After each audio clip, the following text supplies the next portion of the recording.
Hello everyone, class 8 Heritage Math exercise 5.1. Find the values of the letters and give reasons for the steps involved.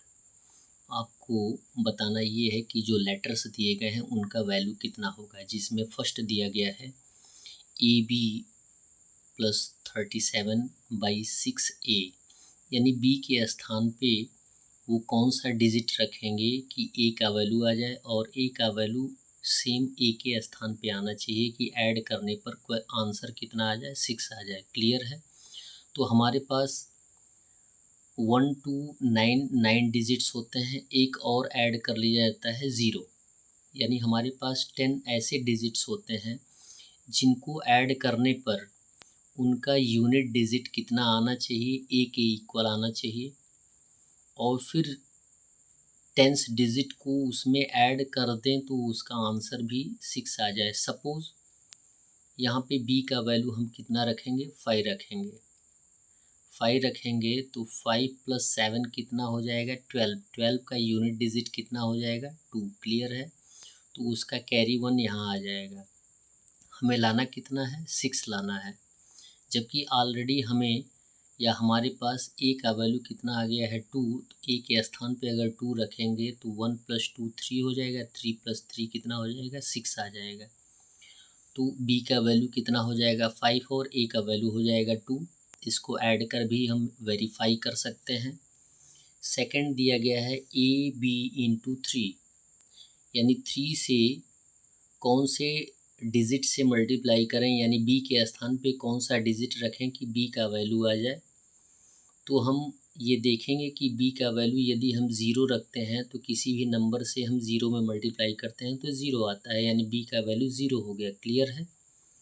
अब a का value रखना है, यानी 3 से हम कौन से नंबर में मल्टीप्लाई करें कि a और c आ जाए। क्लियर है?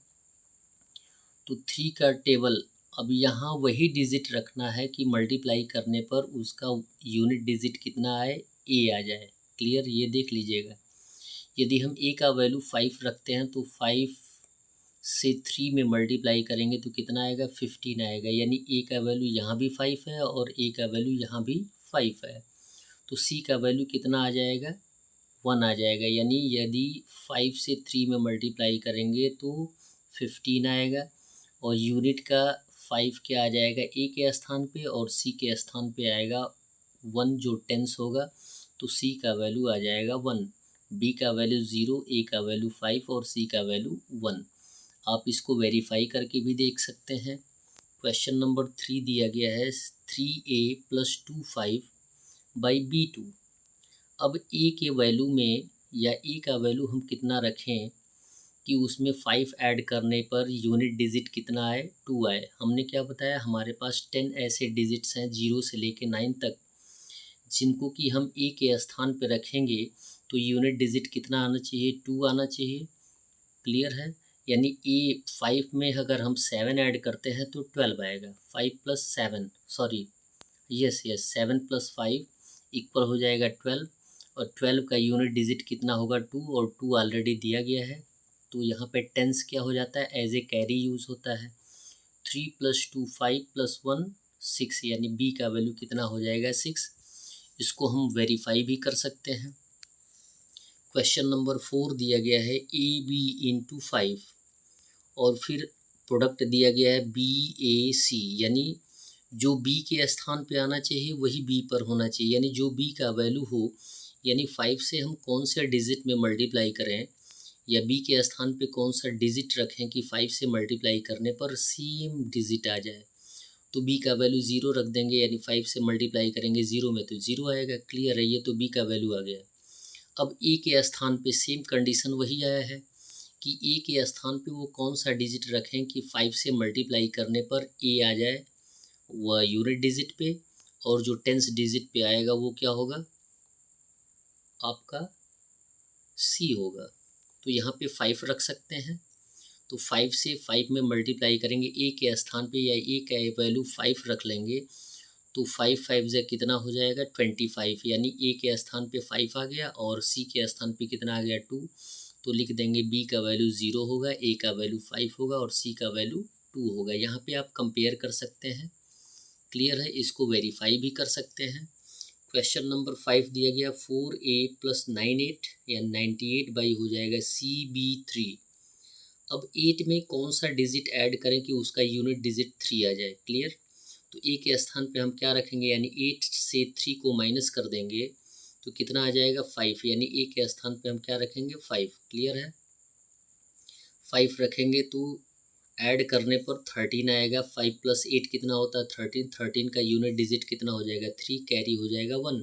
और 9 और 4 कितना होता है 13 + 1 14, तो 14 को 14 रख देंगे तो b के स्थान पे 4 आएगा और c के स्थान पे 1 आएगा, तो वैल्यू रख देंगे b = 4 और c = 1।